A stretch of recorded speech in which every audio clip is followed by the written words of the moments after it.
at 10:30, so people can go on with their brunch or lunch, and maybe turn it into a brunch situation. I want to thank for you here coming up at 8 o'clock in the morning. We have some really great information. Dr. Sekou Franklin is going to be presenting for us this morning, and Kathy Garthright is going to be a part of that conversation, and LaShawn Oliver will be here shortly. But I want to thank God for each and every one. Many of you know I'm one of the local judges here in Davidson County, so I can't say much about the political climate as to say that we do need change. And I want to just say in this moment, be encouraged. It was a difficult day on November 5th and 6th. It was a difficult day.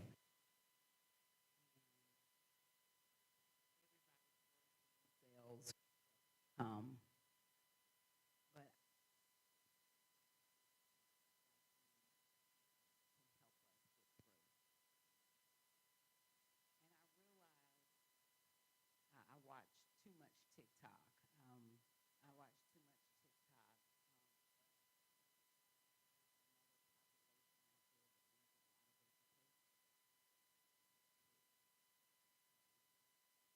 And I believe, and I'm so proud of Kamala Harris and her run for president. You know, we should give her a hand clap for that. It is so difficult to run for office, and she put herself out there, and I ran for U.S. Senate, and crazy running across the state of Tennessee. I could not imagine running across these United States and doing a little bit of door knocking. So we appreciate all of those who run for office. Sure. Yes.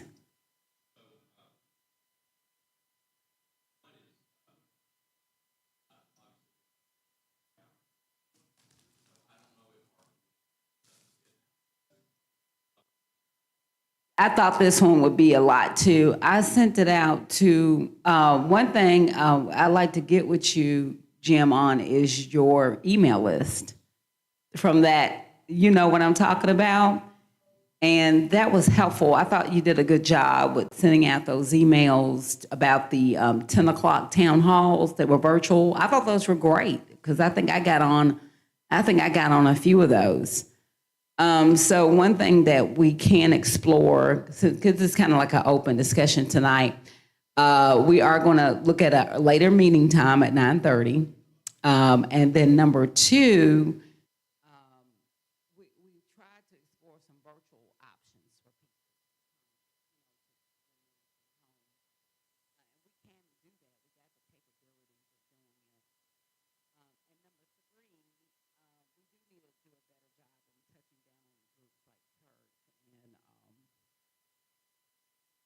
and some other folks. Mm-hmm.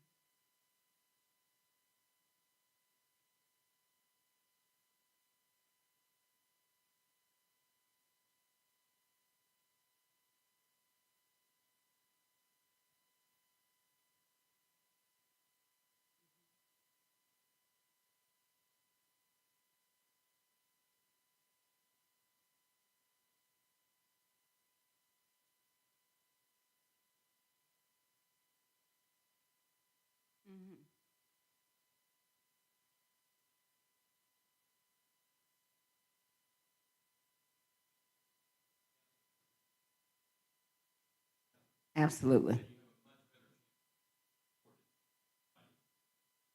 Right.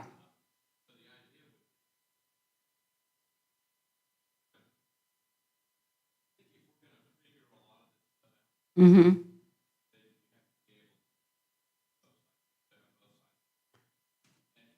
I think we're all open to that. It's just getting even the one side here. But it's just giving even the one side here. But we and your point is well taken.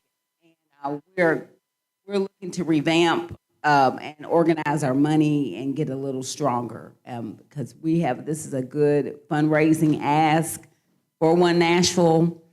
And I think that I thought we had a good transit conversation. I think you were here for that. And we had both sides represented. There were, so I think that's the kind of conversation that I think you're talking about.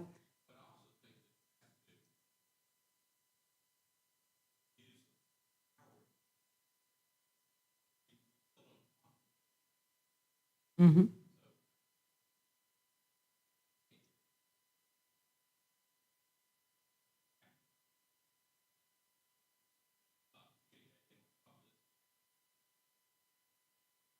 Yeah.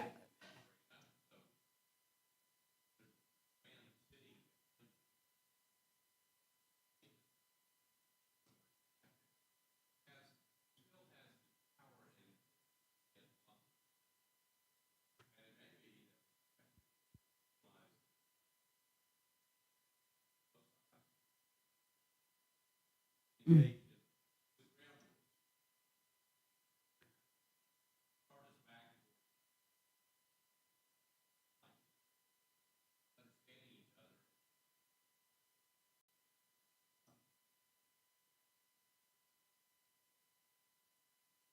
Well, let's move forward. I do believe that every time somebody runs for office, that we are moving the needle on democracy, that we may not be able to see the slight changes and moving forward, but I believe that there are things that are happening that we can't see, and there are things that are happening that we can see that get us discouraged. But I do agree with you that I'm totally open to that. And yes, Reverend Fuzz is the face of this organization, does have the power to bring folks together. But we do need a stronger email list. He only has 200 people on his 200 people plus on his text message list. I have 1,000 organic emails. I think you may have more. And it would be great if we could get that email list and dump it into MailChimp and send it out.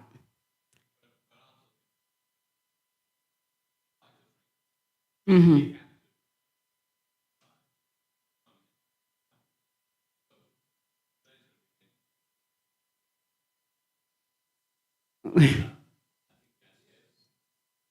Yeah, it was the topic today is election debrief. So it was was very, and Reverend Fuzz and I kind of talked about who to bring for the discussion. And it's not the discussion today is really a chance to debrief.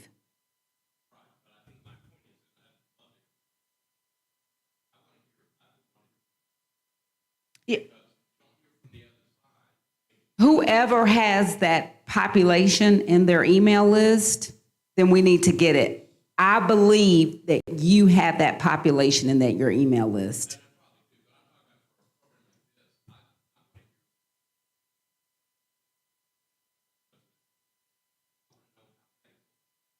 Okay, well, okay.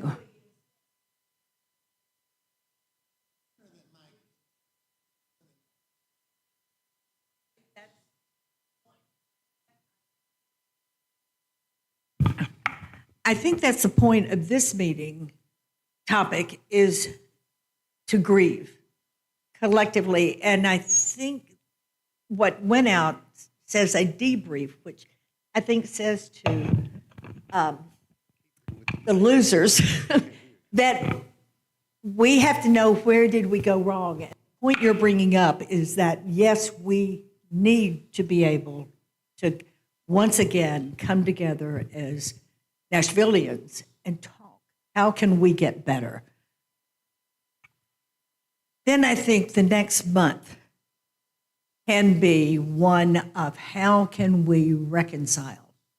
How can we get over the division we've had? It's a great idea, Jim. I think you're absolutely right. We've got to get away from being party and being a community. And being people. Okay.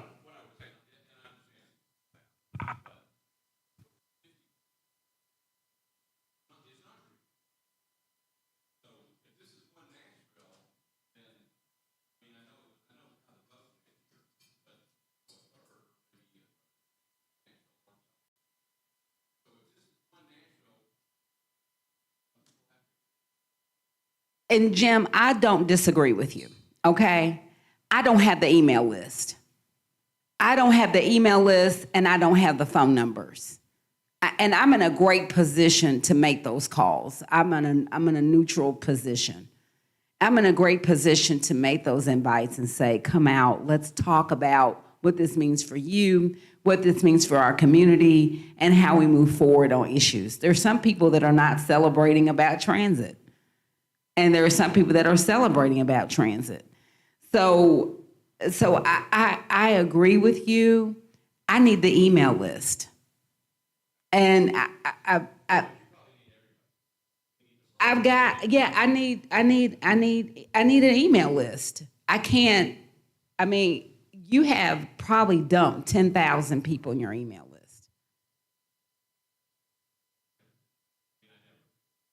Okay, well, I'm pretty sure.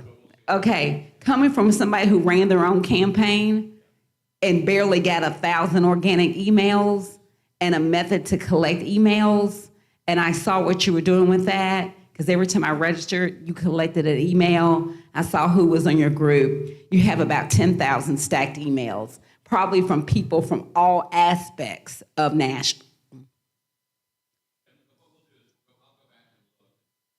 Yeah, if you could dump those emails to me, I'm happy to do it.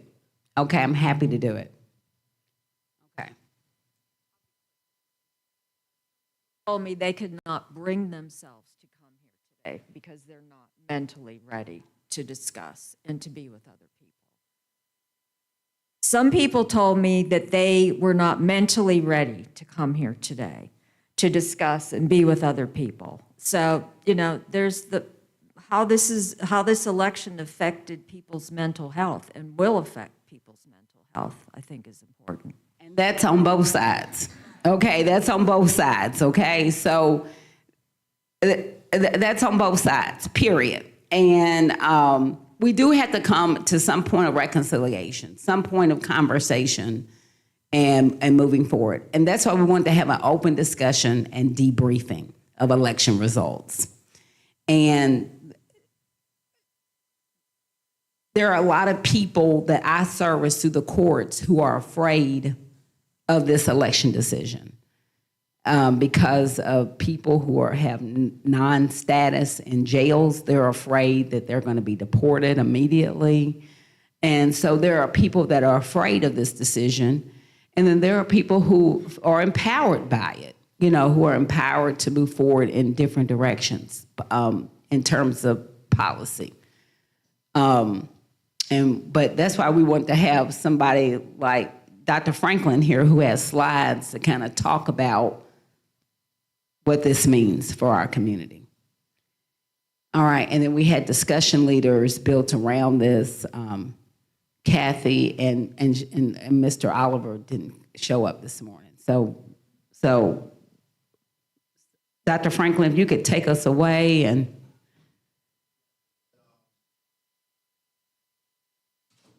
Okay, great. Okay, do you want to get us started? And kind of piggyback on what Jim has raised too. Okay. I really want to emphasize that we want One Nashville to be intersected politically, culturally, in terms of religion. And for the holiday season, we're going to be focused on every, Christian, Islamic, Jewish, every tradition during the month of December. So we want to make sure that we are One Nashville. No Presbyterian. Okay, so definitely, your point is well taken. Give me the email list. I don't think we're going to be able to show the slides, but I can forward slides to anyone that wants. Make sure you talk in the mic because it comes through the live stream. Okay. If you're not talking in the mic, it won't pick you up. Okay. Thank you. So Everybody in the audience, they need to have a mic. If you're going to ask a question, you need to talk through the mic from the audience. greetings.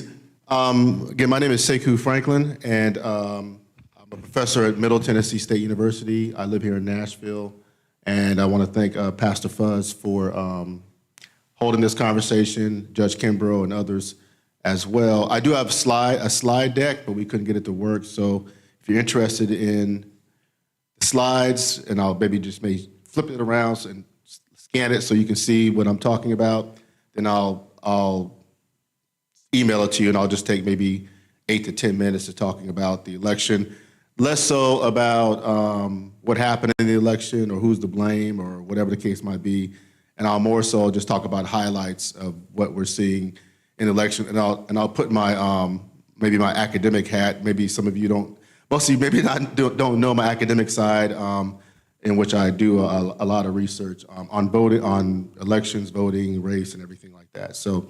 And I'll just give it some difficult trends and takeaways that we're seeing in this election from the standpoint of social scientists. I do want to recognize that people are grieving. I don't want to dismiss that. At least a significant part of the population is grieving, myself included.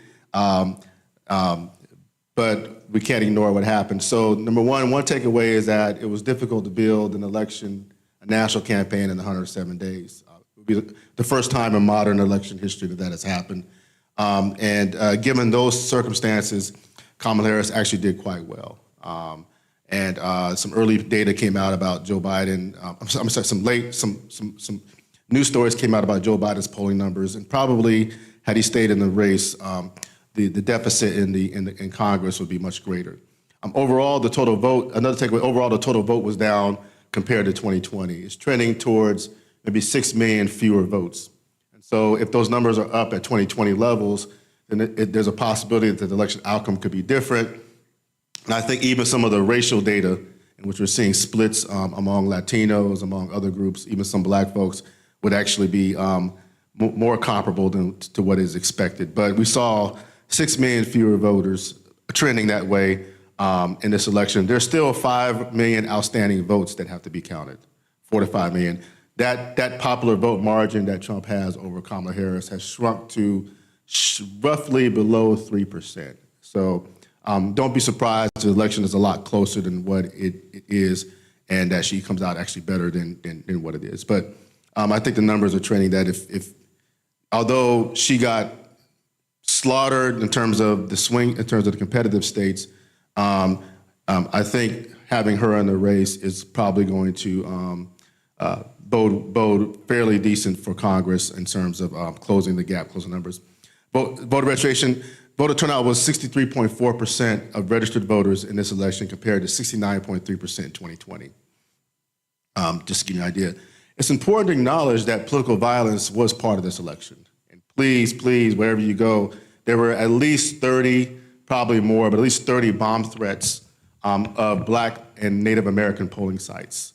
From Fulton County, I believe up in the up Midwest, but I followed Fulton County, DeKalb, Georgia, and also Navajo Nation. And the reason why that matters is because Navajo Nation has a high-intensity voter mobilization target by Native American groups, and in Arizona, where that election is decided by fewer than 5,000 or 10,000 votes, then that matters. And Navajo Nation is also probably the poorest set of polling locations in the country. Just because a bomb doesn't go off doesn't mean it doesn't categorize as political violence. Once a threat, once a person puts a gun on you, that's violence, whether the gun is pulled. So we should acknowledge that we've never seen this level of bomb threats. And at least the Secretary of State of Georgia, a Republican, stated that 2 of the bomb threats came from Russia. Many voters, based upon the data, did not pay attention to the election until the last week. So although we're politically attentive in this audience, a lot of voters are not politically attentive.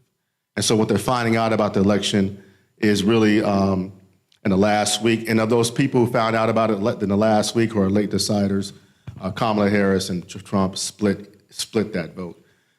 There's actually some voters, some data that's coming out that some voters went to the voting booth and had to look up why Biden wasn't on the ticket. So some voters, I'm not saying a lot of voters, but 5,000, 10,000, 20,000 here or there in those swing states, just giving you an idea of where the electorate is when it comes to paying attention to elections. We can't ignore, for various reasons, that many Americans are attracted to Trumpism, and it's not going away. And there's a kind of an internal squabbling among anywhere from progressives, liberals, Democrats, the left, however you want to describe it, or all of the above, about why Kamala Harris lost. I have my own ideas and theories, my personal perspective, because I'm kind of been steeped in civil rights archives for the last 10 years, going through voting rights mobilizations, is there is an anti-democratic strain in the American electorate. And until we until we deal with that, there is an authoritarian anti-democratic strain in the American electorate that believes in that. And that comes into contradiction with what we think is American exceptionalism. That's my viewpoint, but I'll reserve my comments beyond that. I looked at, as a bellwether county, Rutherford County, because I worked there, to live down here, just to give you an idea of the impact that Trump had. Rutherford County voted 56% for Trump in 2020, but it voted 60.2% for Trump in 2024. Just giving you an idea that we can't ignore the impact of Trumpism and what that means. We have also had some success, first-time electeds, first time in history of electeds.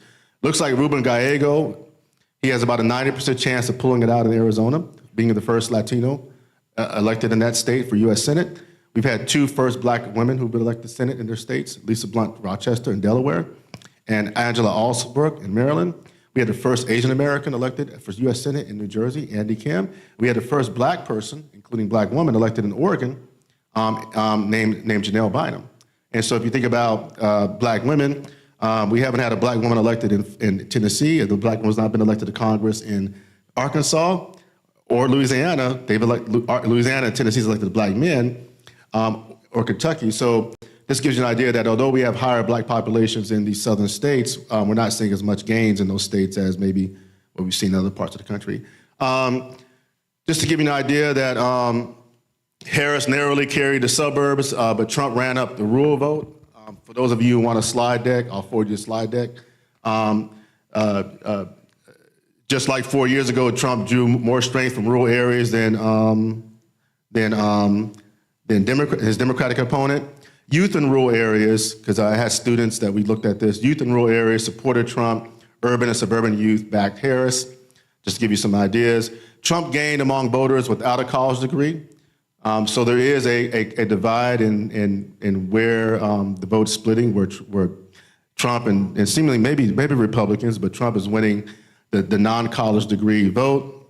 More college degree folks are trending towards the Democrat. There is a working class problem in the Democratic Party. However you want to address that or resolve it or describe why, but there is a class divide that's emerging. And Trump won, again, non-college. About 6 in 10 Trump voters did not have a college degree, compared with about half of Harris voters. Youth without college experience also backed Trump. So if you're likely to sit in a classroom in Vanderbilt University, you're more likely to vote for Harris.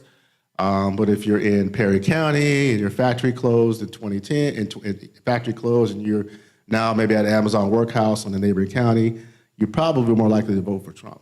And again, there's a racial divide, of course, because youth of color, particularly African Americans, are voting for Harris, and white youth are voting for Donald Trump. Youth being categorized in politics as ages 18 through 29, young adults primarily. And I have this slide deck right here that I want to just scan to you right here. It's a crowdsourcing slide deck, and I'm going to explain why I have it in here, and I think why what we're seeing in the electorate that's going to be an important lesson for the future. What Trump was able to benefit from is something that I think we have to contend. There is a decentralized media landscape that's very effective. And it's very effective among the right. It's bypassing the traditional news, even bypassing Fox News. there's podcasters, there's bloggers, and if you see right here that you see that Elon Musk has been able to, and those forces have been able to amplify those kind of decentralized media sources. In the middle is our media sources that Democrats are more likely to look into, but they're not very well known. So all that being stated is my argument, if I had to make one, I'm not critical of Kamala Harris because I think it was 107 days to put together a national campaign across the most diverse electoral coalition in modern history is extraordinarily to do because it's hard to even do that in Nashville for a local race. But what I will say is that we have to make this argument and contend with this. There is a fundamental change in how the media operates, right? A significant part of the electorate is being tapped into by decentralized media that's able to bypass traditional mainstream news. And what that means is that if you're a progressive, or I don't even want to use those terms, but if you are a person of goodwill, you have to be able to penetrate these decentralized media sources to get a certain part of the public that has grievance. There's a manosphere community. I don't know if y'all heard about that term, manosphere. You know the like atmosphere. Manosphere means an entire ecosystem that's fueled by the Musks, the Peter Thiels, that's playing on grievance, particularly of men. And a lot of it is white men, but there's also a black manosphere community in which you have grievance, you have people who feel they're being wrong. And if I can use the word, the conservative movement is able to tap into that for different reasons. But to ignore that and to say, well, these podcasters don't have any influence or they're not on, to ignore that is a mistake. If you want to do well politically, you have to be able to tap into that and penetrate that and find a way to I would say moderate that or at least address those issues. I also look at pivot counties. There's about 206 pivot counties across the country. A pivot county is a county that voted for Obama and voted for Trump. And there are 206 counties like that dating back to 2016 that were pivot counties. And a boomerang pivot county is a county that voted for Obama, voted for Trump, and then voted for Biden. And so a lot of the nerdy folks look at pivot counties. There are 206 pivot counties. I think Trump won about 181 pivot counties. And those counties, he increased his margin of victory there. Those are typically competitive or swing counties that often are bellwether counties. Again, this is a map of pivot counties right here if I were to show the slide deck. And so Trump did well in those areas that were typically competitive. And then I haven't seen all the data, but some people argue that he flipped about 2,000 counties across the country. Trump did. And you see this map right here. These are all the areas that trended towards the Republican Party. And you even saw some urban landscapes like the Bronx, like in the Bronx. He got 22% of the vote in the Bronx. So we're seeing that.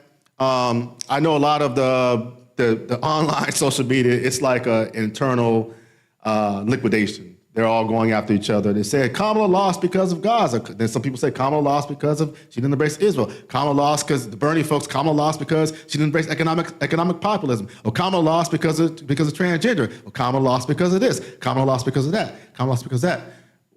Well, the country, for whatever reason, and I have my viewpoints, chose Trumpism. And maybe at least at this moment in time, given that there was a lower voter turnout threshold, I have my explanations as to the reasons why. But the fact that Kamala Harris had to build out a campaign in 107 days is quite difficult. And the election will have consequences. I've been looking at Project 2025 for the last 4 months, going through it. We're talking about cuts to the U.S. Department of Education, cuts to the civil rights agencies, departments inside of the agencies, changing civil service requirements. I have, again, a slide deck for that as well. We're talking about significant changes to the EEOC, the National Labor Relations Board, and the Project 2025 is targeting, Project 2025 is targeting the general counsel divisions of the NLRB and EEOC. So if you think about the unionization fight in Chattanooga, the NLRB signs off on the union vote, for example. So we're going to see a lot less of that. And also the emergence of political appointees throughout all the agencies. If you go through Project 25, I've gone through it. It's very, very serious. And one example that I'm looking at is the Federal Election Commission. the Federal Election Commission in Project 2025. The author of that was Hans von Spakovsky. I'm sorry. I've been following him for about 12 years. He is the person that was brought in by the Bush administration to basically more or less re-engineer the voting section in the Department of Justice Civil Rights Division. He authored the report on Federal Election Commission, and there's going to be an attempt to reorganize that as well. And then for Tennessee, I think, in my kind of concluding comments, for Tennessee, what does this mean for civil rights? In Tennessee, we have a number of investigations that are being supervised by the DOJ. There's a possibility that those investigations will cease. We have an investigation finally after 6 years of fighting by criminal justice advocates. We finally have an investigation of the Trousdale facility, the private prison in Trousdale, Turner Correctional Facility. There's a possibility that that investigation can go away, given the fact that we're seeing that CCA and I think the GEO company have a lot of influence. I'm going to be looking at the civil rights consent decrees and settlement agreements in places like Hawkins County Public School System. I'm going to be looking at the settlement agreement regarding the neglect of people who have HIV/AIDS in Memphis, Shelby County. The DOJ is involved in supervising that. And also, I'm going to be looking at the DOJ supervision of the Memphis Police Department. Based upon what happened last time during the Trump administration, those civil rights consent decrees and settlement agreements were eliminated. And that impacts the most vulnerable people. When you hear people say, well, it doesn't matter who gets in office, or, I know some of the black podcaster communities are very authenticate black manhood stuff. We represent the streets, but a lot of them don't put two and two together that says, well, when the DOJ comes in to supervise a private prison, those are people coming from your neighborhoods. And then finally, I'll say we also, based upon the Project 2025, we also will more likely see changes in the report in the EPA's Office of Environmental Justice and External Civil Rights. Probably we're going to see the repeal of the HUD's fair housing rule. The Department of Justice Civil Rights Division is going to undergo a dramatic change, as well as will the Department of Labor's Office of Federal Contract Compliance. I can go on and on and on and on, but elections do have consequences. But I try to be fair, and I'm trying not to do the blame game that I'm seeing on social media, because it's furthering injury and creating more trauma. And I just try to offer an analysis of where this election landed.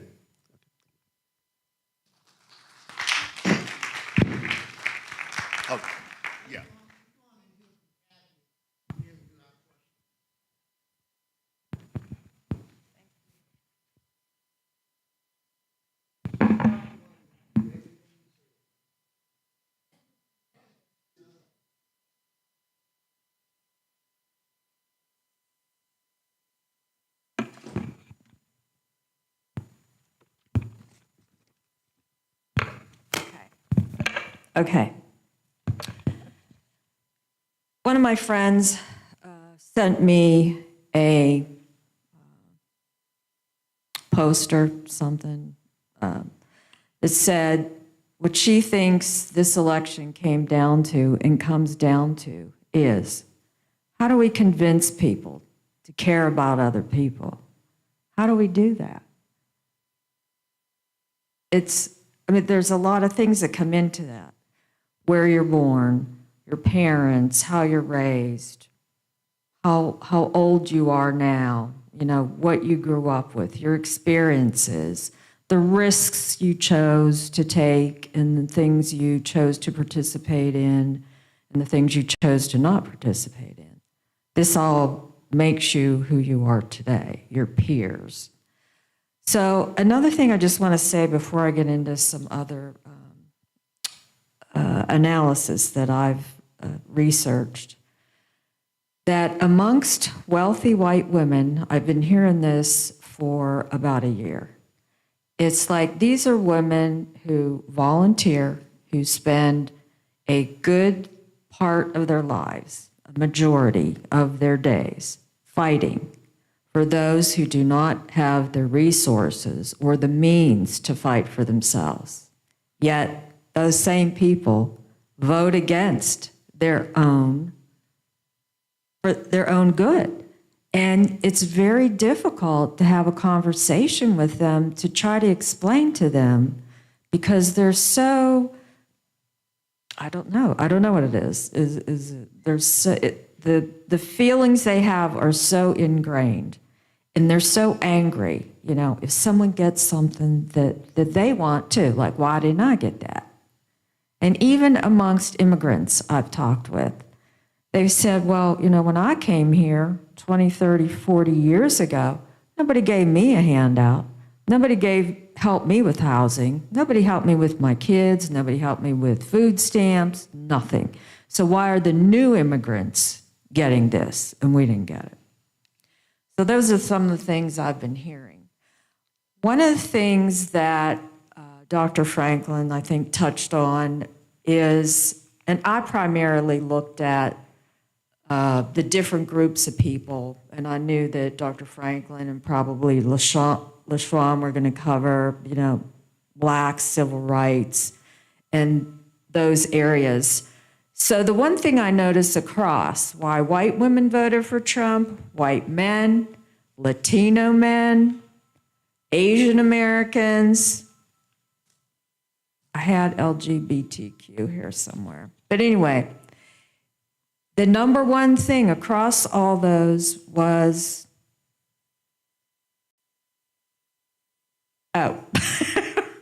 economic concern. But the economy is not just bad in the U.S. or their perception of bad. This is global. But you can't tell them it's all over the world. They don't want to hear it. They're like, well, that doesn't affect me. Again, and it comes down to education. So one of the groups I'm involved with is called Clubs United for Progressive Strategy. And what we are really getting into, we just got our 501c3. So we are going to be teaching civics classes, which is much needed in this country. We'll be rolling that out. We're going to preview it and have an open house we're planning on in February.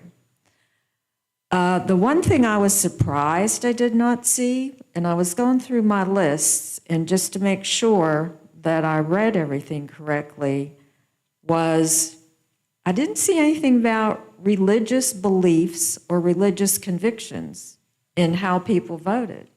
And I'm kind of surprised by that.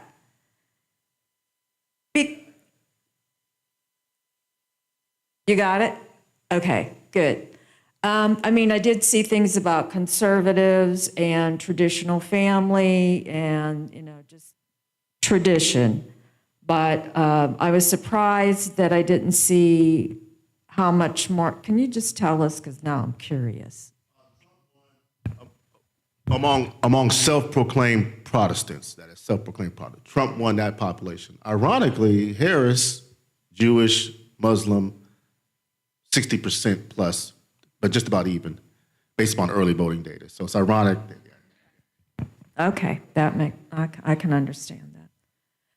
So I think for what I fight for a lot is women's rights and women's reproductive rights. And for those of us who fought and have been fighting so hard for this for years, we were so shocked that it doesn't seem like a lot of women care that they don't have control over their bodies and that men can tell you what to do and tell you what to do with your body.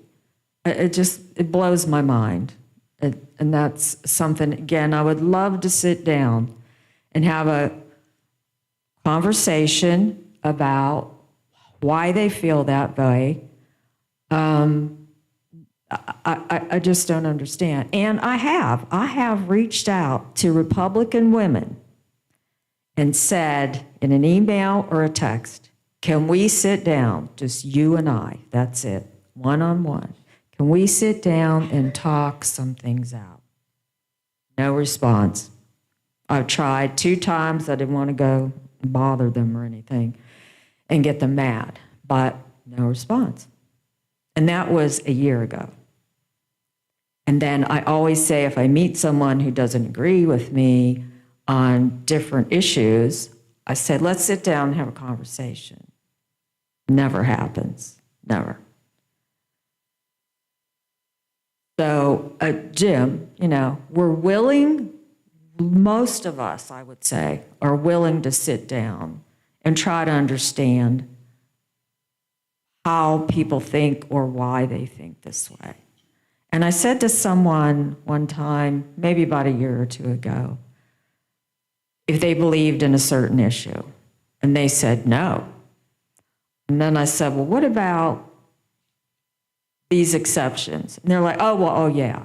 I'm like, well, then you're not, you don't have, an absolute answer for that, because they didn't take everything into consideration. So that's probably it in a nutshell, and I would really like to hear what's on your minds.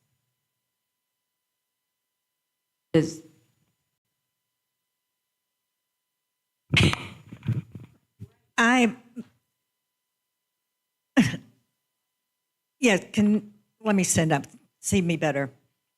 I have a neighbor 2 doors down from me that I met when I first came to Nashville 13 years ago.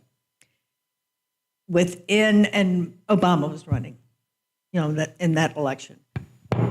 And of course, I'm visible about what I believe in and who I support, so I have a yard sign. Anyway, she came over to me one day when I was weeding my bed, and she said, "Becky Ray, I hate you." And I was just astounded as I told her, I said, "Laura, you hate me. I admire your courage. You're the first person that's ever had the guts to tell me to my face that you hate me. You either like me or you don't. It's not my problem, it's your problem." It has taken me 13 years to turn that woman around. She didn't talk to me for 3 years after Obama won. And I congratulated her when Hillary didn't win. But I always spoke to her. I always smiled at her. She finally came over and apologized for telling me she hated me. And then when Hillary didn't win, she was happy, but she stopped talking to me for another 2 years. So 5 out of the last 13 years, she hadn't talked to me.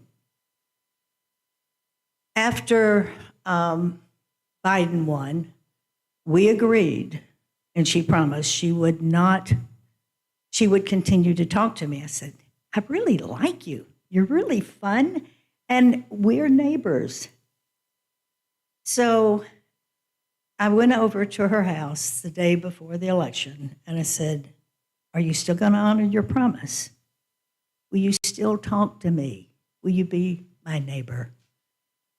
And she sent me a text after the election and said, "Would you like to come over and have a glass of wine this weekend?"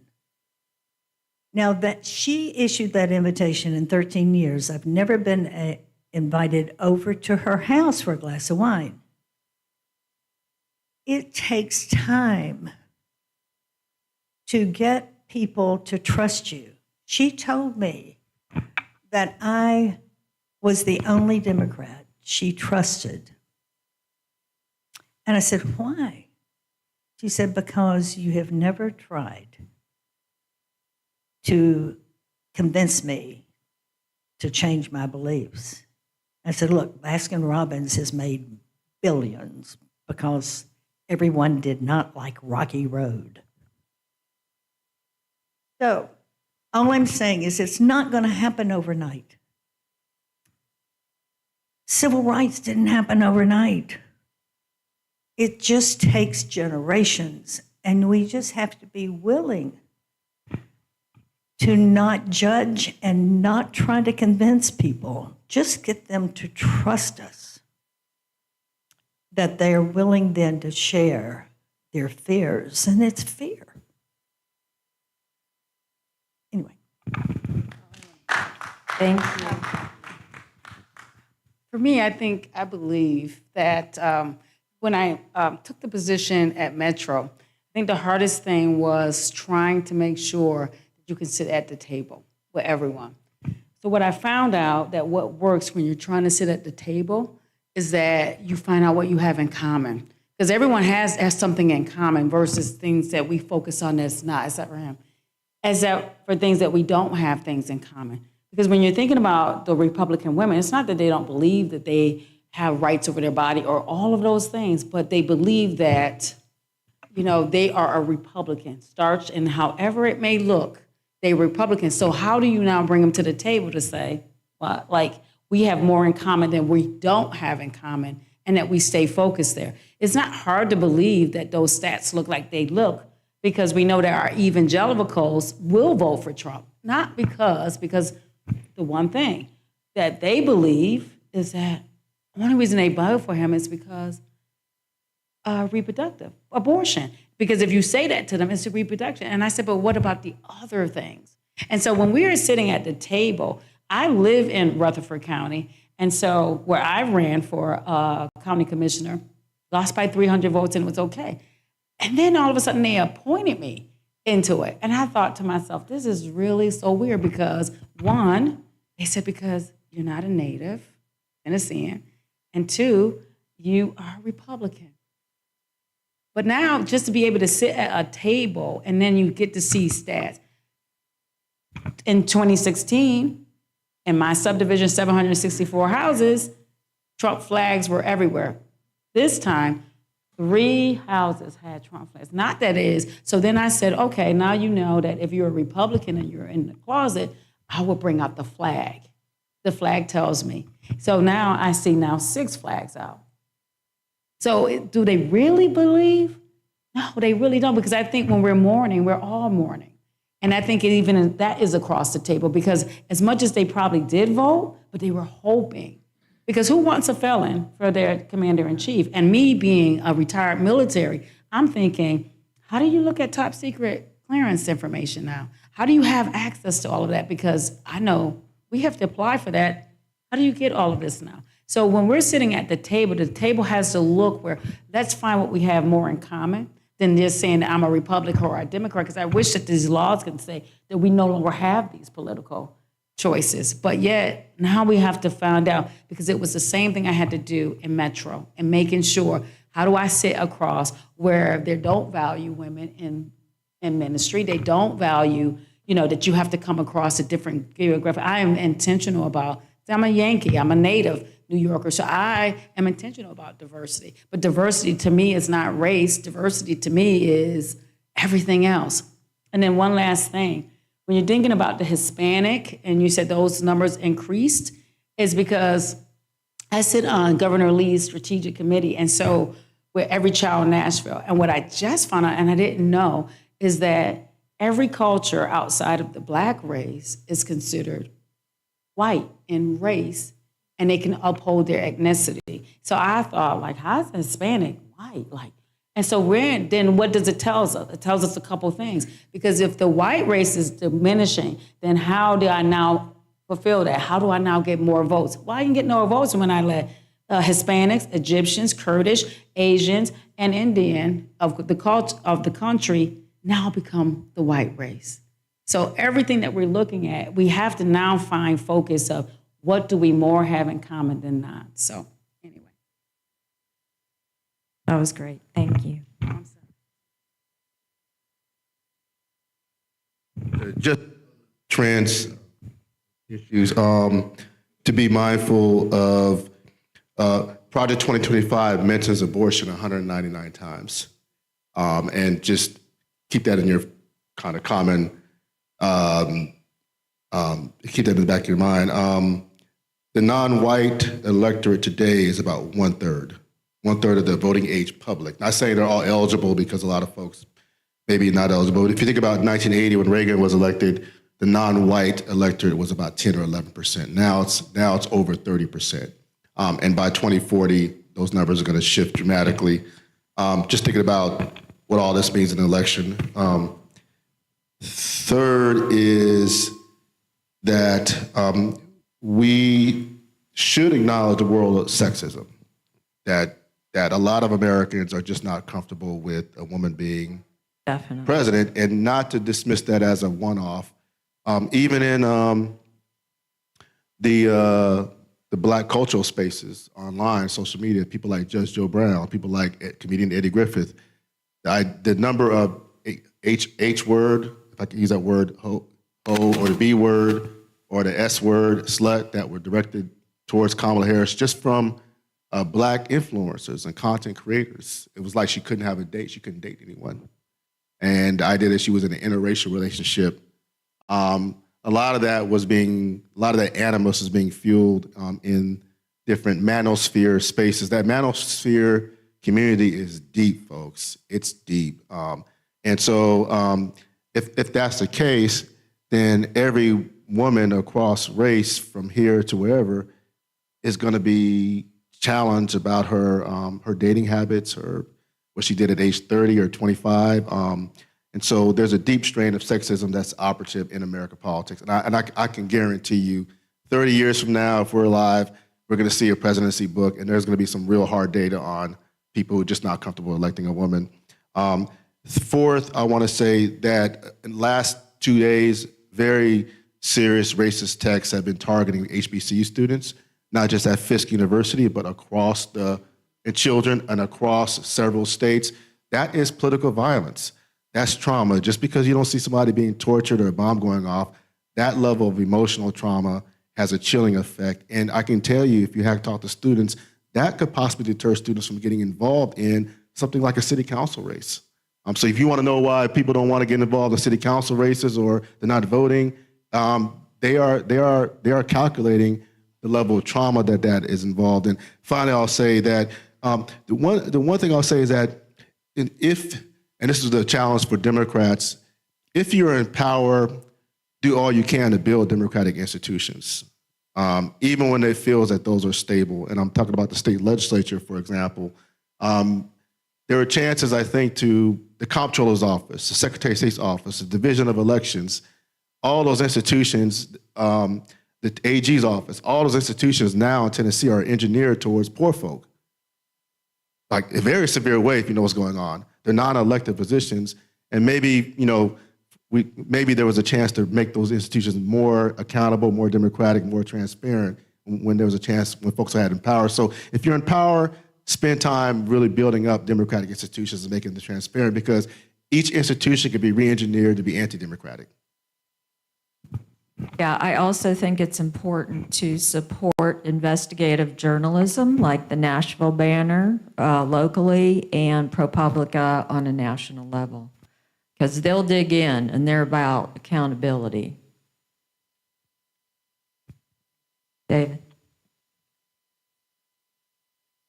I recall when I was a kid, when I was a child, that from 1968 to 1972, we were in the same boat.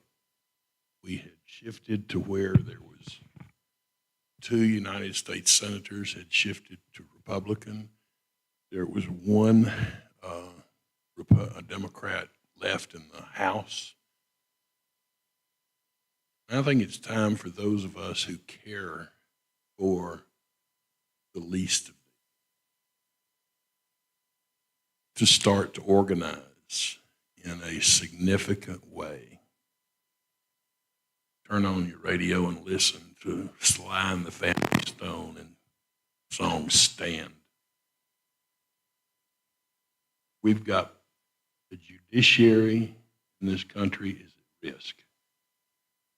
During the Watergate era, it was the judiciary and the people that stepped forward that saved the movement of this country from Richard Nixon. Donald Trump is nothing more than a continued Richard Nixon with a greater majority. We don't organize on the judicial side and on the political side, we're going to be in trouble. Some of the Trump people want to get a conscience about them. Let them get a conscience about them. It's not going to be, I'm not going to be doing mission work in that area. I'm going to be protecting the people that I love and care about.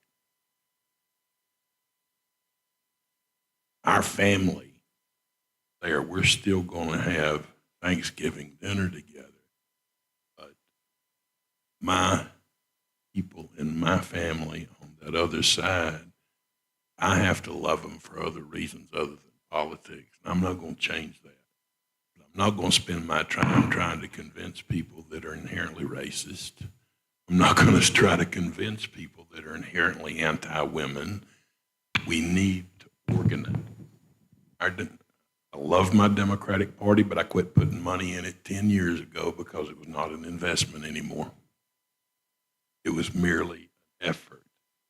We look and we want to see how the Republican Party grew in Tennessee. Back and look at Tom Beasley. At that time, there were 77 members that were Democrats in the House, 17 members of the Democratic Party that were in the state Senate. Did it because there was in-depth organization. We are the most unorganized. Nobody understands what we stand for. Nobody understands what we believe. I'll guarantee you I can walk in any bar in Nashville tonight and pick up a conversation with a member at that bar, and they're going to iterate everything the Republican Party stands for.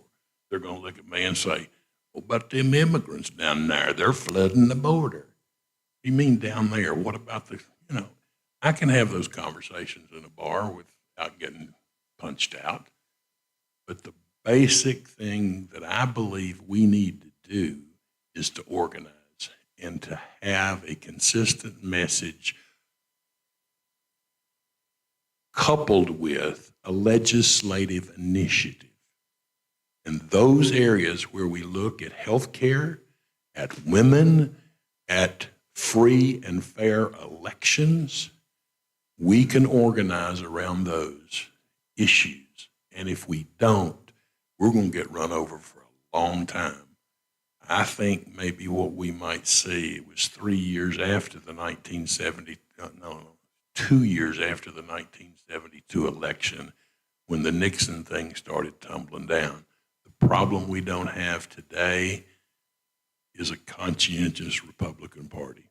They're more about power than they are policy. They prefer kings rather than presidents. We need to face that, we need to organize, and we need to protect our people. My office is going to be a protection. We've got great immigrant services. We're going to have to focus on that because this man, we just need to respond to the threat. If we don't, the threat's going to become more real. Well said. I'm going to tell you a story. As you were talking, this goes back 12, 14 years ago, at a Jackson Day dinner, which is a big state Democratic dinner. Governor Bredesen was there, and so was the former state senator, or the former United States Senator John Edwards was there. He was the keynote. So Bredesen got up, and the basics of his speech was, you can't in 30 words define what a Democrat is. So you can as a Republican. You can define what a Republican is. But he said, I dare anybody in here to come up here within 30 words and actually be able to specify what a Democrat stands for. He sat down. John Edwards had been in the back being interviewed by a television camera or something. He comes back around. His speech is, of course we know what Democrats are. He didn't define it, but he was exactly opposite to Bredesen. And it's like, we're not even talking to each other. You know, nobody's communicating at all, or nobody's listening. Everybody just says what they want to. So you're right. I think it's time for people to identify and figure out what we are. Now, that's going to be a struggle, and I don't think people want to do that. But there's going to be some tough issues. People have to talk.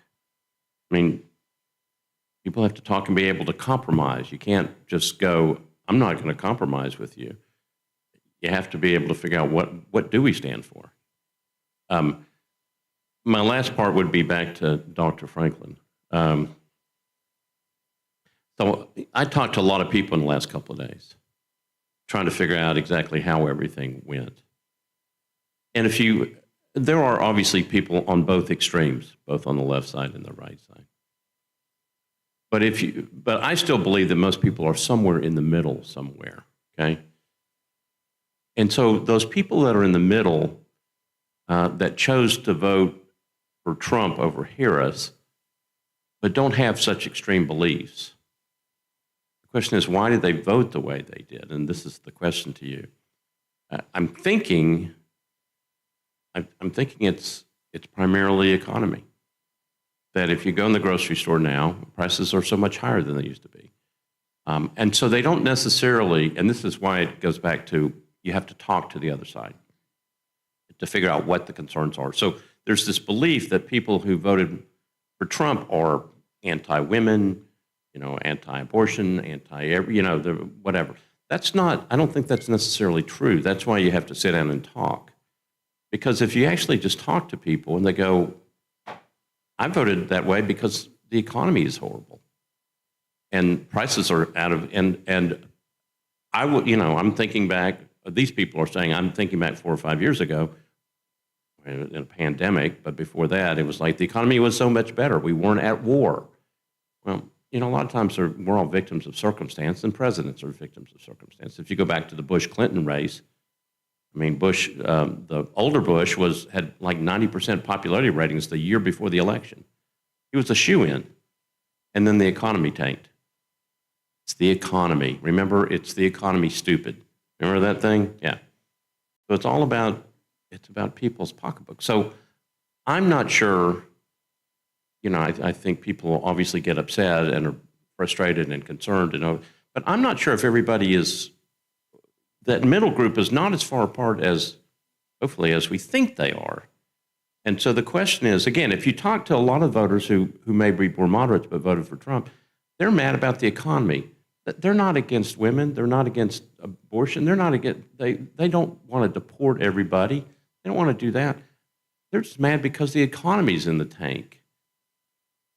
And so maybe that was the question to you. Do you believe that? And do you believe that instead of just, and people do have to organize. And what I would say about that is you have to organize, but I got all these people just going like, okay, we're going to go out right now and do something. It's like, no, everybody slow down, think through this, get your information, and then figure out what you want to do, not just run out and start screaming. Got to have a purpose. You got to figure out what you want to do. But do you agree with the assessment that that the middle group is not really that far off from each other? They voted red this time because they're mad at the economy. They're not necessarily hateful to everybody else, but they're mad. And so the question is, you can't yell at them all. You can't yell because then they just get further away. What you have to do is figure out, okay, how do we work to fix this together? And that's my question to you. What do you think about that?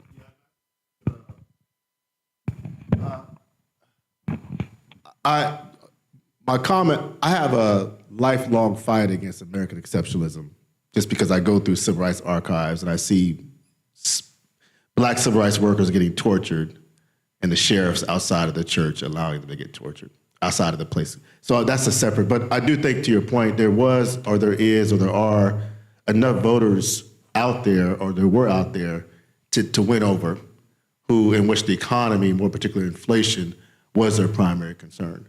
And it was extraordinarily difficult for the Harris team, regardless of what she did, to penetrate your infrastructure bill. You have the GDP doing good, the stock market's doing good, unemployment's down to whatever. But if they go to the grocery store and they're paying 20% of the prices, or if they're a contractor or a construction worker and they're paying more on goods and supplies than what they paid maybe 5 years ago, she took the blunt of that. And there are enough of them that to win over to build out a coalition to win, I guess my argument with, maybe some of the progressives or Democrats, or however you want to describe it, is that there is a decentralized media infrastructure out there that's far more powerful and outsized than maybe we even know. And many people are getting their information sources through those decentralized media sources, which are then translated or transported to TikTok. So it doesn't matter what ABC News, NBC News, it doesn't even matter in some cases what Fox News does, because there's people further to the right of Fox News, because those media sources are able to penetrate various networks and spaces across race, but particularly in homogenous places, with constant messaging that even if the economy is doing well, your prices have gone up. And that is not going to go away. There's a great story of, I think seniors maybe in Nevada and Arizona getting they don't do TikTok. They got a hard copy paper that was sent to, I think, millions of voters called Silver Lake newspaper. I don't even know if it was a real newspaper. And the front pages had Kamala Harris and Joe Biden and inflation. So yes, I agree with you that there are enough people in the middle to build out an electoral coalition to beat Trump or to win. But the issue that's not answerable is how do you penetrate these decentralized media spaces that are so powerful? And what Trump has done is he spent 9 years building out. There's a story in Atlantic, just to give you an idea, that when J.D. Vance was brought onto the Trump campaign, what J.D. Vance brought with him was I'm going to use this word, a right-wing, young media activist who was a liaison with J.D. Vance and all these far-right manosphere podcasters. It's like an entire ecosystem. And that's what this gentleman brought to the campaign. It's the same guy that actually brought the comedian to Madison Square Garden. And so the point is that many people are getting news and information sources from there, and it doesn't matter what the ProPublica says. It doesn't matter what ABC News says. It doesn't matter what the facts are. So even if inflation goes down, even if the economy is improved, then they're able to tell people that it's not improved. But yes, to your point, yes, I agree with you. And I think, I guess my argument with maybe people on my side is, how do you build a diverse electoral coalition that is the most diverse in modern history, and you're going against the other side that is very committed, very ideological, but our side, it requires solidarity, a little bit of a grace, and much more discipline. And I guess that's the larger issue I have too as well, in terms of building out that middle ground of folks who are going to the voting booth and saying, "Man, I'm paying more on bread, per yeah."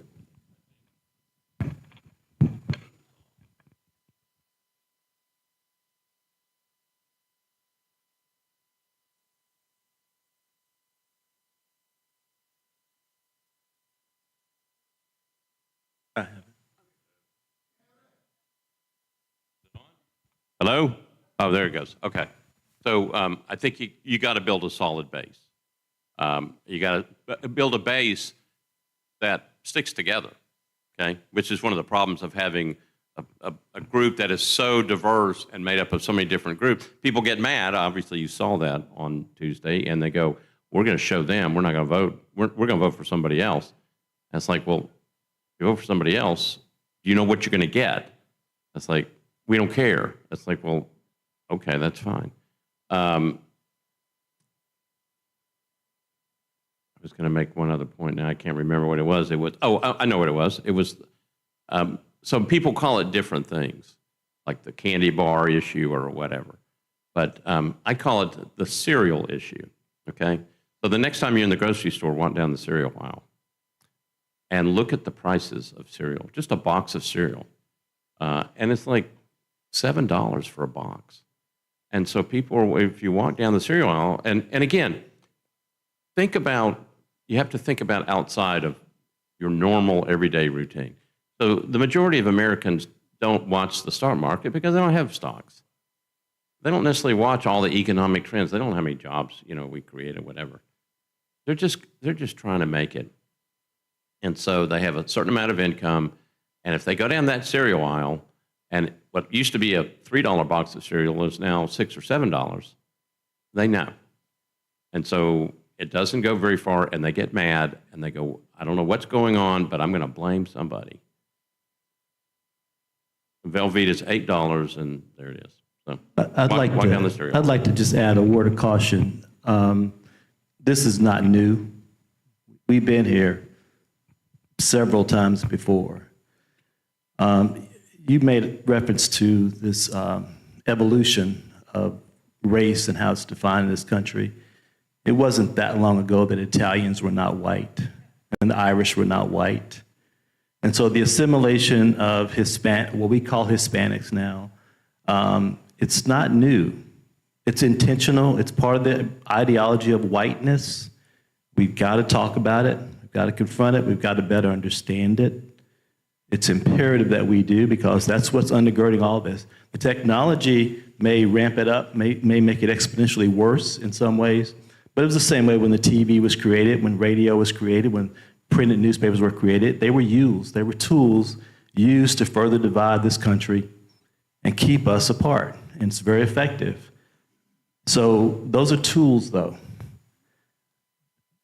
When Joe Biden had his last debate, and we all saw how that went, it became abundantly clear he was not going to win this race to me.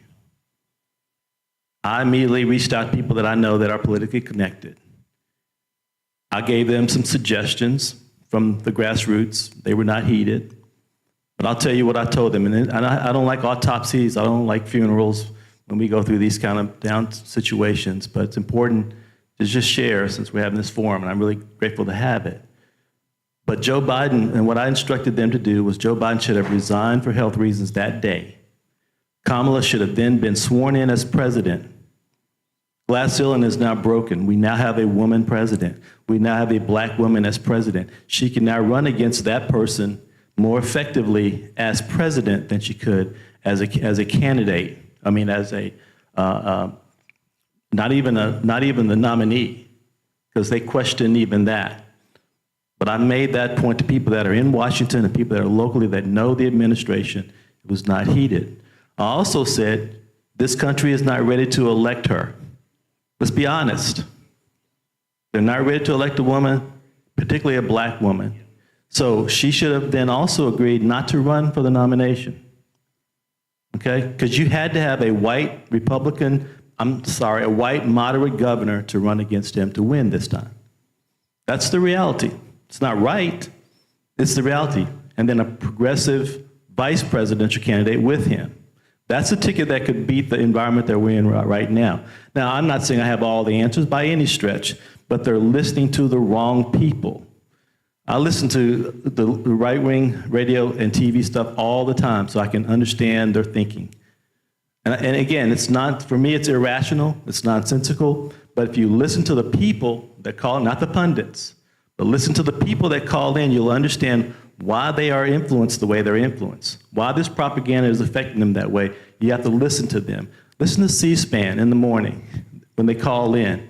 It's frightening, but it's illuminating at the same time. You'll understand why they fall for that stuff.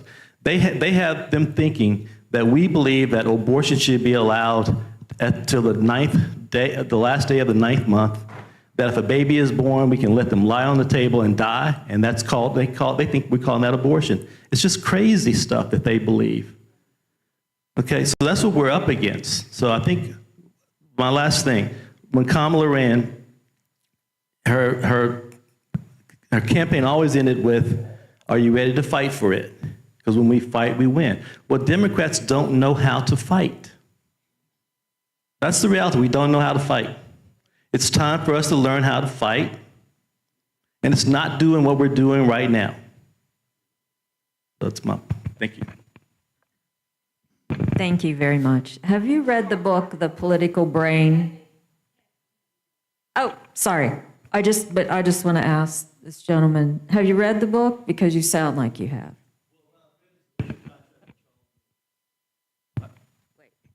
What I've read is The Racial Contract by Charles Mills. Very important that you read that book. I've also read The Machinery of Whiteness and the Rules of Racialization by Steve Martineau. Very important books to read to understand how this country is the way it is and why it remains the way it is. Okay, great. I would also highly recommend The Political Brain by Drew Weston, which is one of the local politicians here suggested I read that a few years ago, and it really changed my perspective on why we are here. And again, I'm thinking this should be the playbook for Democrats. Nobody's going by it. Arnold. I was trying not to say anything. Agree.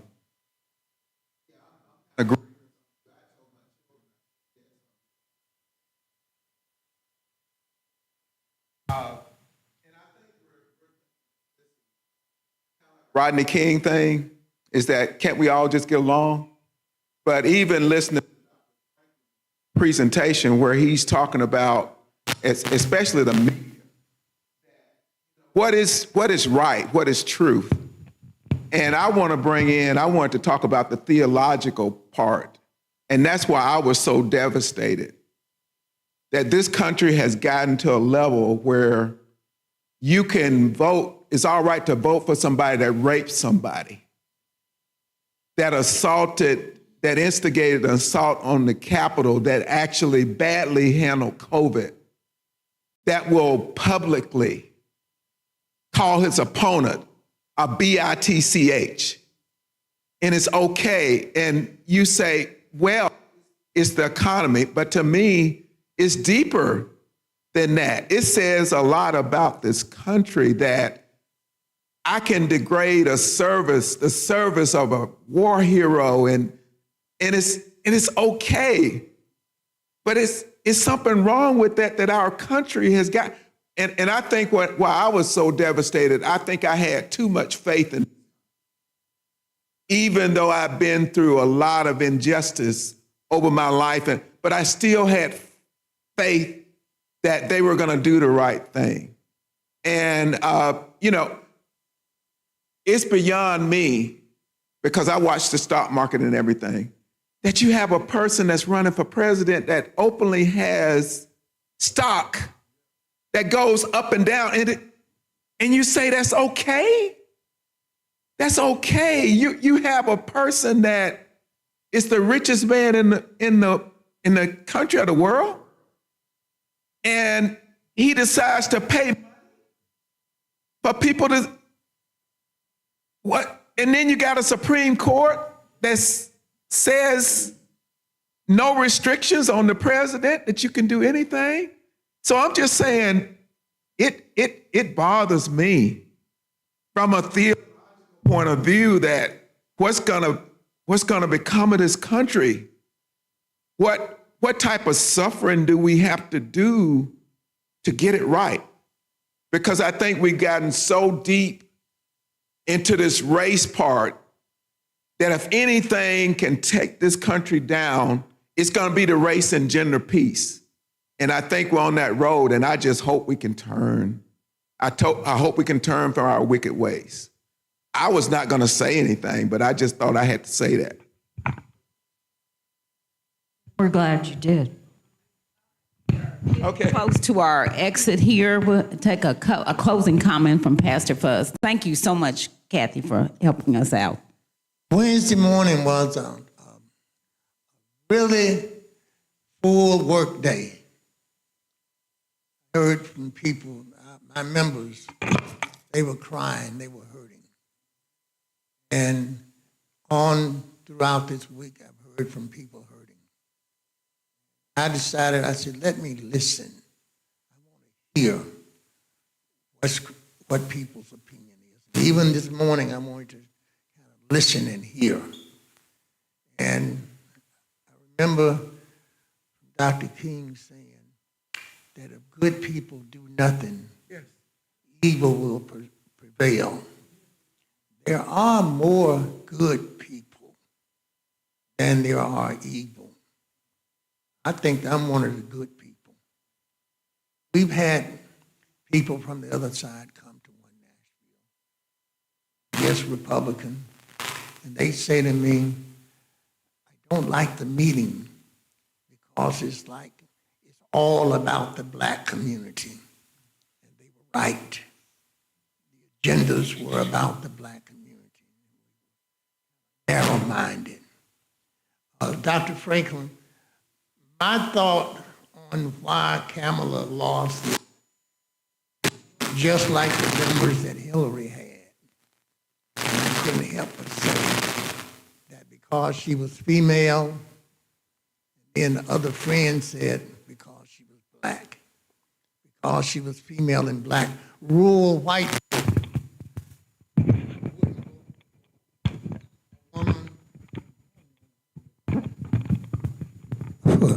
rural white people wouldn't vote for a woman who was a black woman, who the media, the Republicans told lots of lies. Every commercial was a lie. Every Trump speech was filled with lies. And people are prone to believe a lie over the truth. The economy is up. The cereal might cost $7, but people make $15 an hour now. That's the minimum wage, where it was $8. People are making $15 to $20 an hour now. I mean, I see them. And so the economy seems to be up. But the Democrats, David, the chairman of the Democratic Party in Tennessee, I never met him. How do you think you're going to organize and I haven't met you? You never gave me a phone call. You're not trying to organize. And then finally, a lot of black churchmen do not believe that a woman can have authority over men. A woman is out of place to be in that kind of leadership role.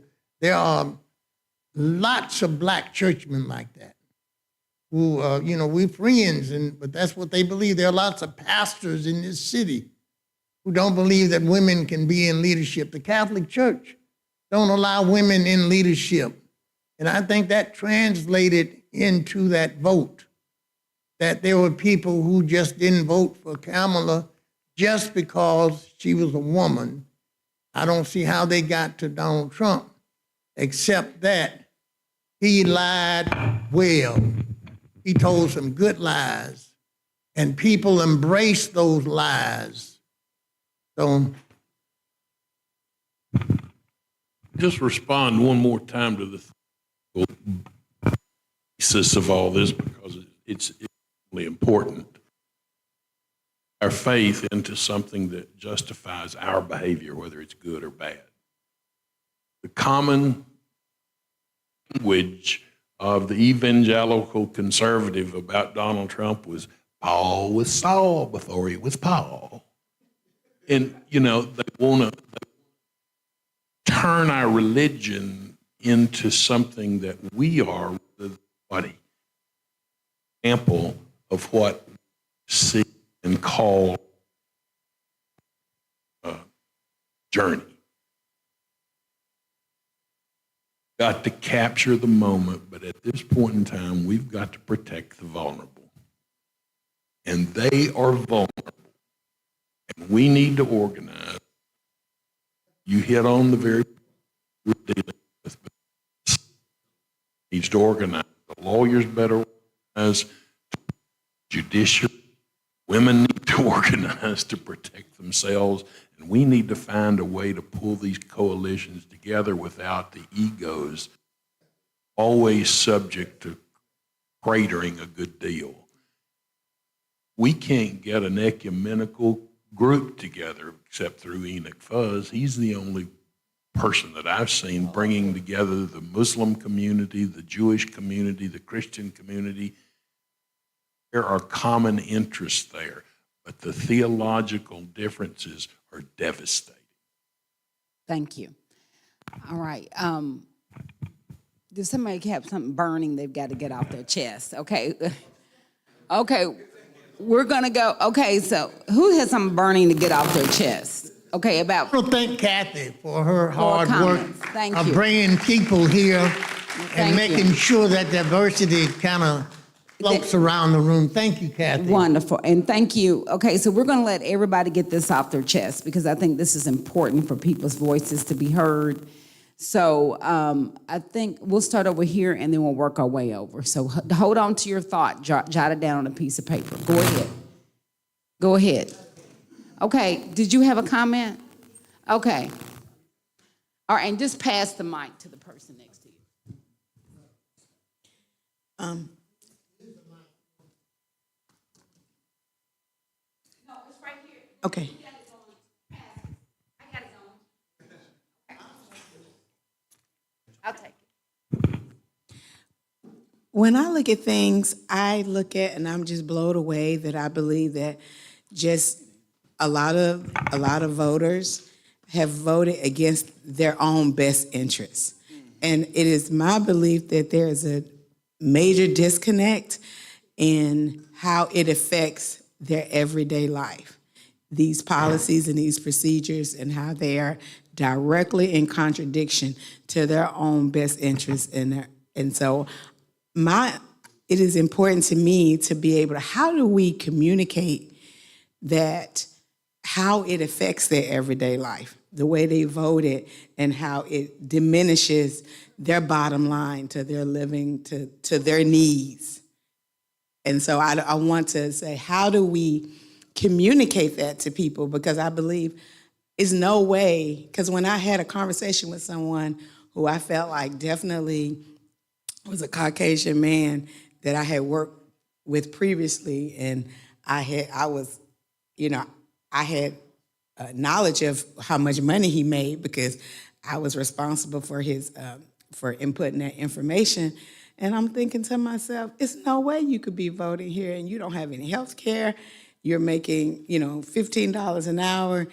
And even though, you are at this economic station in your life, voting for a person with these policies and procedures does not benefit you. And he cussed me out. And that was shocking to me. And so, it did not, so I'm wondering to myself, how do we, because I believe many of these people, I'm like, how do you continue to do that, even in these rural areas, even with people who make a certain level of money and they don't have, and they're utilizing and needing a lot of the benefits that this current administration has supported, and you're going to lose those things, and how that is going to affect your everyday life. How do we communicate that? Because I definitely believe it's a fundamental disconnect. So I've been watching this from YouTube prior to getting here, and thank you, Dr. Franklin. And this election really hurt me because I felt like America had given up on me and my family and my grandchildren. But then I said, it wasn't America, it was Americans. And we are losing our identity because of this race. We have seen DEI affect communities and states like Florida, and now it's going to go across the United States. And we're seeing Black churches lose their identity because they are shrinking more and more. And we're right next door to Tennessee State University, where it is 70% women that's attending schools now. 70% of Tennessee State are women. And that is so amazing that America can't vote on a woman, because a woman raised me to be the man that I am.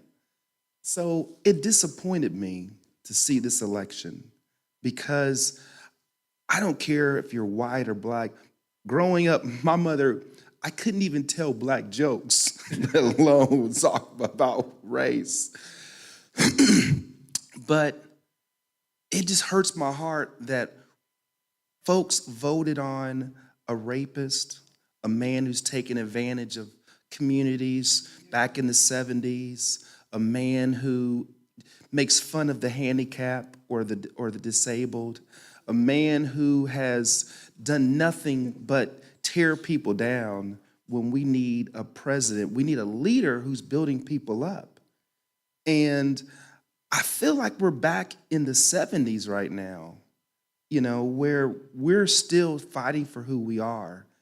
And I'm hoping that this tragedy turns into that 40-year walk. Because that's really what's going on, is that we are on this 40-year walk, and we're going to be losing some people as we make that journey, just like Moses did. So we have to lift one another up. We have to let one another know that your identity matters. We have to pull together as a team, and we have got to get people back in the churches. I sit on the board for an amazing organization, and they didn't want to get together via Zoom. And I was like, wait a minute, before COVID, we got together as people and we could sit down and talk. So that's what we need to do. We need to come back into churches, back into your families, back into your neighborhoods, and find out what your neighbor is trying to do. Because we've become so disconnected by watching YouTube and watching social media. I'm overwhelmed with just Facebook and my email. So I can't see how these young people are getting on a Snap and all these other different TikTok and all this stuff. And then to have a millionaire give $1 million to folks. Man, I mean, that was really the biggest slap in the face that they are letting them do that.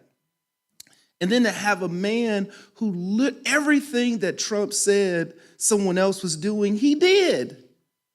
I mean, he took top secret documents home, and here he was beating up Hillary. I mean, so many things are going on, but we've got to start embracing one another. I don't care what your color is. I care about your heart, and I care about your character.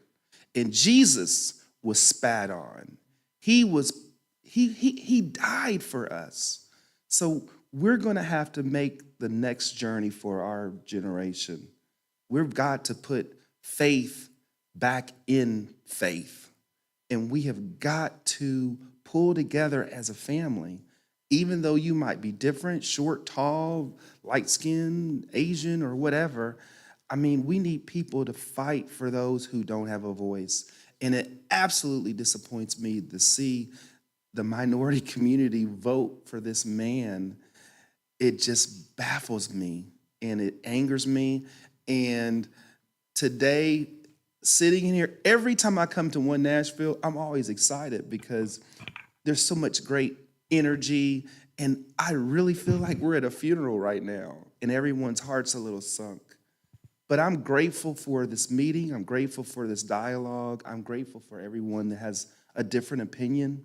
But when you come into this church, you come into a house where everybody is loved, and I miss love instead of all this hate. All right. Dr. Franklin was next. You can go ahead and step out, sir. Okay. Just some, to localize it, just some reports on it. There's a number of state races that folks were watching. Shondell Brooks was elected. You know her.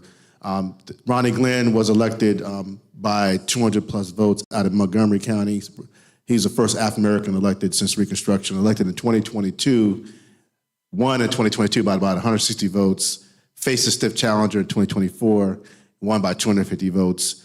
There was another potential candidate in Montgomery County who people were watching. She lost. Forgot her name. Is it Abby? So the two races I was watching, three other races I was watching were Luis Mata from Turk, ran in Rutherford County against Mike Sparks. He lost. Ran a very good campaign, but I think the Trump trend hurt him. The other two candidates that relates to, one of which relates to Nashville, is Elaine Davis out of Knoxville ran against Elaine Davis was the one who went after the Community Oversight Board for Nashville. She was the lead sponsor, hoping that she was going to be defeated. She won, unfortunately. And then John Gillespie out of Memphis is the one who sponsored a bill that preempted the Memphis laws that were in response to Tyree Nichols out of Shelby County, and unfortunately, he won as well against Jesse, which was a loss for our side. So mixed results in state races. Of course, Megan Berry lost because the districts are cut up. But although Mariam Alfabazi lost from the 5th district, look at that vote. Out of the 3 congressional districts, more people voted in that election than in any of the 3 districts. Her view was that in Nashville, there are a number of voters who are not going to the polls. So it seems like that's her campaign brought people to the polls. She's an Iranian American who was raised in Nashville. She's a local person, and she got 39% of the vote. And then 3.6% of the voters in that district voted independent. Did not vote for either Andy Ogles or her. I'm only making a point to say is that although the 5th district she lost, and it covers 7 or 8, 9 counties, including Maury County, look into that district in the next 2 to 4 years. If we can do high intensity mobilization and have solidarity and do all the things that everybody talked about it, then we can get closer and closer and closer and closer. Did Andy Ogles resign? No, not yet. Oh, he did? Oh, 2 resigned. Okay, I haven't heard that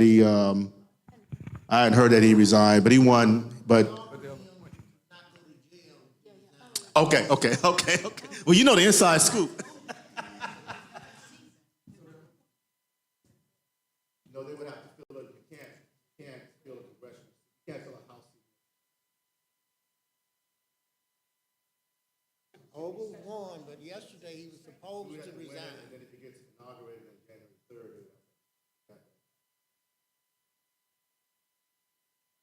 I just want to speak to this young man real quick before I go. I understand all your concerns, but again, I just want to reiterate the history. Charles Lindbergh and Henry Ford, no different than Donald Trump and Elon Musk. But we don't know that history. We need to know that history. The conservative movement started with the election in 1964 with Barry Goldwater. Young people don't know that name, don't know the history. But those folks were persistent. And it took 50 years to undo Roe v. Wade, okay? Doesn't happen overnight. I wore this hat today for one reason. When that person lost in 2020, he kept campaigning. He campaigned the whole 4 years. Kamala should not go away, okay? She should not go away. We should not take our yard signs down. We should not cower and run away. Democrats have to learn how to fight. This is a fight. Okay, sir, thank you so much. Thank you so much. Right over here, quickly, we're going to do 1 minute comments. Right over here. Rodney? Okay. Just 1 minute comments. Yes, just real quick. I would be remiss if I did not speak on the spiritual side of the house. Everyone has given amazing comments. I concur with a lot of them. But when we look at the things of God and in the spiritual realm, we know that before revival, there's always chaos, calamity, confusion. And if we look with our spiritual lens, we can see this doesn't catch God by surprise. He's Alpha and Omega, if we believe that. If we believe that he's the author and the finisher of our faith, we have to rest in the finished work of Christ. So it's not that we don't need to implement these things. There's definitely needs that need to happen. But on the spiritual front, we need to prepare our churches and our pastors and our preachers and leaders and know that there's something coming that's going to usher in a great revival, because we have seen a diminishing of that. And I believe that this is the next wave of what God is getting ready to do. That's my opinion. Thank you. Hello, how y'all doing, everybody? I'm Victor Sherrill. You know why we lost? Because we stopped hustling. Democrats got fat and stopped hustling. You never stop hustling. Trump hustled.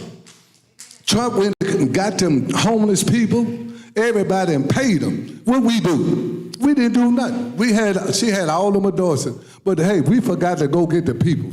Because see, ain't no more black neighborhood, it's just hood. All the people, most of black people is downtown, in the Mission, on the side of the road. We didn't go pick them up. Years ago, we used to go get them. Like, man, come on, man, I'm gonna give you $100, man, come on down here, let's vote. We got greedy ourselves. So that's all I have to say. Yeah, okay, Thank you. thank you so much. Jessica, did you have a comment? So I would agree with that. To his comment is that I personally didn't feel a lot of hustle on the Democratic side. And even when Kamala lost, it was just, instead of it being a sense of sadness and a sense of grieving, a sense of funeralness, to me it should have been a moment to really continue to fight, to stand up, to congratulate her. There wasn't hardly no Black people at her speech. All the people were gone. They didn't show up. It should have been packed out there for her to speak. When she addressed the nation, our people were not there. And I didn't understand that. And so to me, it showed a position of weakness and not a position of strength. And I believe that if we want the things for our community, that we do have to stand together, work together, continue to work together. And when your problem becomes my problem and my problem becomes your problem, then we will see a better community for our people. There was a lot of people that I know that voted on the Republican side. I did vote for Kamala Harris. That wasn't my favorite pick per se, but because I didn't necessarily see a lot of strength in her whole entire camp. And so when those Republican people don't feel like they have an opportunity to speak because they're going to be beat down, their comments can't be heard, no one's listening to everyday people that did switch. There was a lot of people who were Democratic voters who switched over to the Republican side through conversations, through lunches, through phone conversations. They had to keep their vote quiet. And so that's why when that election was happening, people were shocked that none of her swing states came out to be Democratic because they had a lot of silent voters that they could not speak what they really wanted. And maybe if you had that middle ground conversation, those nasty attitudes that people would have, not assuming that I'm voting Democratic because I'm Black, you shouldn't automatically look at me and think that I am on your side, or vice versa. I automatically see a white person in Franklin and I think they're a Republican. And so your energy begins to swing that way towards them. So we need to be able to have a middle ground conversation. My last point I'm gonna say, because I've been in court for it feels like the last 2 months, but one thing that I took away from going to court and sitting in that courtroom all day, every day, in everybody's different courtrooms, is that they say, go talk, have a conversation, communicate, step outside, moderate, figure out what are the points that each one needs for our country to succeed as a whole, because we are all living in this community together. You can get terrible reactions from your own neighbor who's a Democrat. So we got our own problems that we need to focus on, even in our own party. Well, that's the conversation we began on, and that's the conversation we'll end on, is having more middle ground conversations. We're open to that. We are One Nashville. I want to thank everybody for coming out this afternoon to share. Look forward to our holiday celebration. It will not be on second Saturday. We're going to be remember we're going to do the holiday thing, Reverend Fuzz? We're going to bring all the different interreligious, interfaith conversations. So be looking at that. We are going to be changing the time.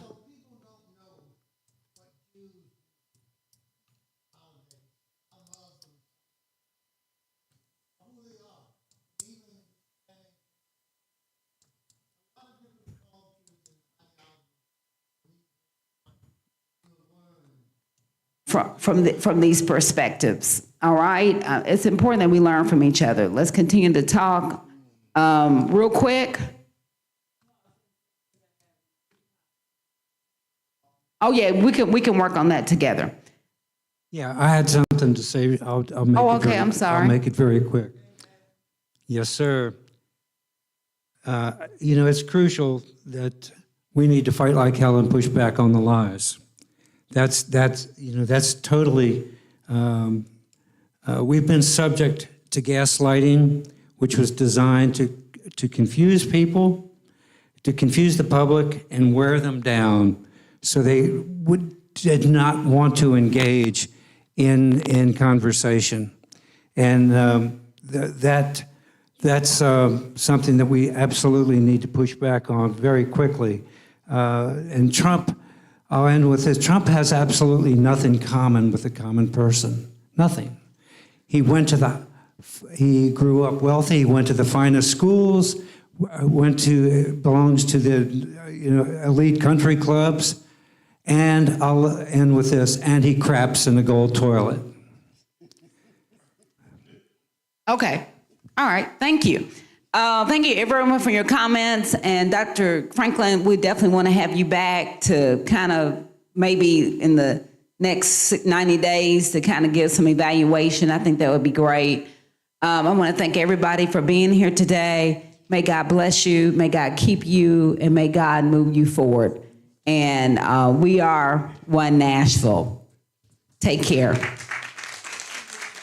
And this was an exception to go over time today. I want y'all to know that. I can get you all that.